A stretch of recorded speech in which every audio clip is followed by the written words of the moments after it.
فوج کے ڈرون تعینات کر رہا ہے، لیکن انہوں نے یہ بھی کہا کہ اس سلسلے میں ایک بڑی اجتماعی کوشش کی ضرورت ہے۔ مصر میں جمعرات کو دہشت گردی کے 54 حملوں میں ملوث پائے گئے 22 عسکریت پسندوں کو پھانسی دے دی گئی۔ ایجنسی فرانس پریس کو یہ بات مصر کے ایک عدالتی ذریعے نے بتائی ہے۔ ان افراد پر 54 دہشت گرد حملوں کا جرم ثابت ہونے کے بعد مصر کی عدالت نے یہ سزا سنائی تھی۔ پھانسی کی سزا پانے والوں میں ایک سابق پولیس افسر بھی شامل ہیں۔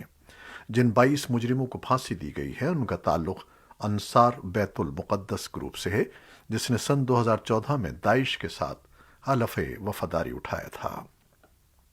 اسی کیس میں 118 افراد کو قید کی سزا بھی سنائی گئی ہے۔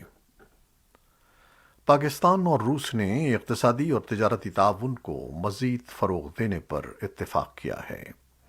یہ اتفاق رائے جمعرات کو روس کے وسطی علاقے یورال کے ایوان صنعت و تجارت اور پاکستان کے ایوان صنعت و تجارت کے درمیان مفاہمت کی یادداشت پر دستخط ہونے کی تقریب میں سامنے آیا ہے۔ بعد ازاں روس کے شہر یکاتنبرگ میں پاکستان اور روس کے درمیان 2 روزہ بین الحکومتی کمیشن کا ایک اجلاس منعقد ہوا، جس میں پاکستان کے وزیر برائے اقتصادی امور عمر ایوب کی سربراہی میں پاکستانی وفد نے شرکت کی۔ ایک سرکاری بیان کے مطابق اجلاس میں روس کی معاونت سے پاکستان میں گیس پائپ لائن کی تعمیر جلد شروع کرنے اور توانائی اور دوطرفہ تعاون کو بڑھانے پر اتفاق کیا گیا۔ یاد رہے کہ قبل ازیں پیر کو ماسکو میں بین الاقوامی دہشت گردی اور سلامتی کو درپیش خطرات سے نمٹنے کے زیر مقصد روس پاکستان مشترکہ ورکنگ گروپ کا ایک اجلاس منعقد ہوا تھا، جس میں روس اور پاکستان نے موجودہ چیلنجز کے علاوہ بین الاقوامی اور علاقائی امن و سلامتی کو درپیش نئے خطرات کے علاوہ بین الاقوامی دہشت گردی اور انتہا پسندی کے خلاف کوششیں جاری رکھنے پر اتفاق کیا۔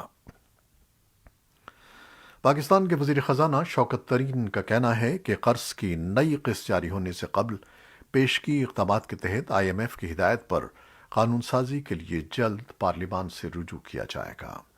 ان کا کہنا تھا کہ نئی قانون سازی کے تحت 350 ارب روپے کے ٹیکس استثناء ختم کیے جائیں گے، جبکہ پیٹرولیم پر لیوی ٹیکس کے ذریعے 356 روپے جمع ہو سکیں گے۔ ان کا کہنا تھا کہ اس کے علاوہ ترقیاتی بجٹ سے بھی کوئی 200 ارب روپے کم کیے جا رہے ہیں۔ ماہرین معیشت کا کہنا ہے کہ اس عمل سے ایک جانب جہاں ترقیاتی کاموں کی رفتار کم ہوگی، وہیں دوسری جانب ملک میں بالخصوص غذائی اشیاء کی قیمتوں میں مہنگائی میں مزید اضافہ ہوگا، جو پہلے ہی پچھلے 2 سالوں میں بہت زیادہ بڑھ چکی ہے۔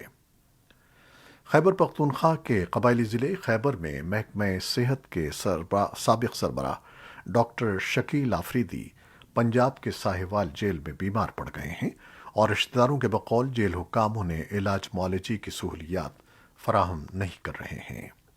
ڈاکٹر شکیل آفریدی کے بھائی جمیل آفریدی نے وائس آف امریکہ کے ساتھ بات چیت میں کہا کہ ان کے بھائی کو، جو پنجاب کے ساہیوال جیل میں قید ہیں، متعدد بیماریوں کا سامنا ہے۔ انتظامی عہدیدار اس مسئلے پر لب کشائی کے لیے تیار نہیں ہیں۔ سائبیریا کی ایک کوئلے کی کان میں جمعرات کے روز گیس لیک کے سبب دھماکے کے نتیجے میں کم از کم 52 افراد ہلاک ہو گئے، جبکہ درجنوں زخمی ہوئے ہیں۔ درجنوں کان کے اندر پھنس کر رہ گئے ہیں۔ روسی خبر رساں ادارے نے بتایا ہے کہ ہلاک ہونے والوں میں 6 امدادی کارکن بھی شامل ہیں، جنہیں مدد کے لیے کان کے اندر بھیجا گیا تھا تاکہ پھنسے ہوئے درجنوں کانکنوں کی امداد کی جا سکے۔ بتایا جاتا ہے کہ سابقہ سوویت یونین دور کے بعد سے روس میں یہ کان کے حادثے کا بدترین واقعہ ہے۔ اور اب کورونا سے متعلق کچھ خبریں۔ جنوبی افریقہ میں کورونا وائرس کی ایک نئی قسم کا پتہ چلا ہے، جس کے بارے میں سائنسدانوں کا کہنا ہے کہ ملک کے سب سے زیادہ آبادی والے صوبے گاؤتینگ میں اس کے اندر ہونے والی تبدیلیاں اور نوجوانوں میں اس کا تیزی سے پھیلنا تشویشناک ہے۔ وزیر صحت جو فاہلا نے جمعرات کو اعلان کیا کہ جنوبی افریقہ میں نئے کیسز میں ڈرامائی طور پر اضافہ دیکھنے میں آیا ہے۔ انہوں نے مزید کہا کہ ایسا لگتا ہے کہ نئی قسم کیسز میں اضافہ کر رہی ہے۔ برطانیہ کی حکومت نے اعلان کیا ہے کہ وہ جنوبی افریقہ سمیت افریقہ کے 6 ممالک سے پروازوں کی آمد پر پابندی لگا رہی ہے۔ حکام کے مطابق جمعے کی دوپہر سے پابندی کا اطلاق شروع ہو جائے گا، جبکہ حالیہ دنوں میں ان ممالک کا سفر کرنے والے شہریوں کو فوری طور پر کورونا وائرس کا ٹیسٹ کرانا ہوگا۔ امریکہ میں کورونا وائرس کے سائے میں جمعرات کے روز یوم تشکر یا تھینکس گیونگ کا تہوار منایا گیا۔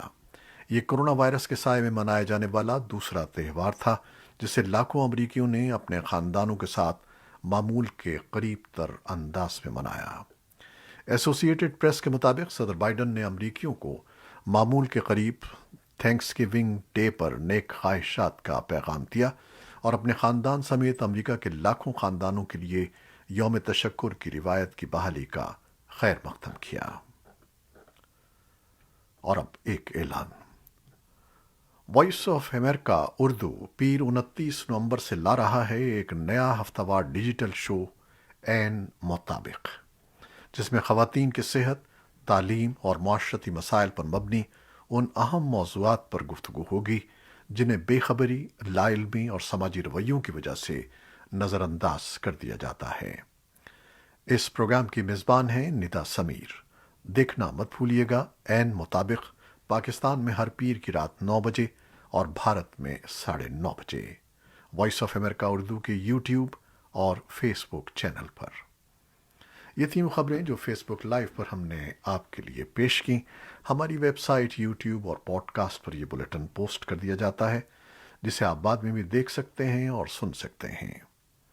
ہمارے اس بلیٹن کو شیئر کرنا نہ بھولیے گا۔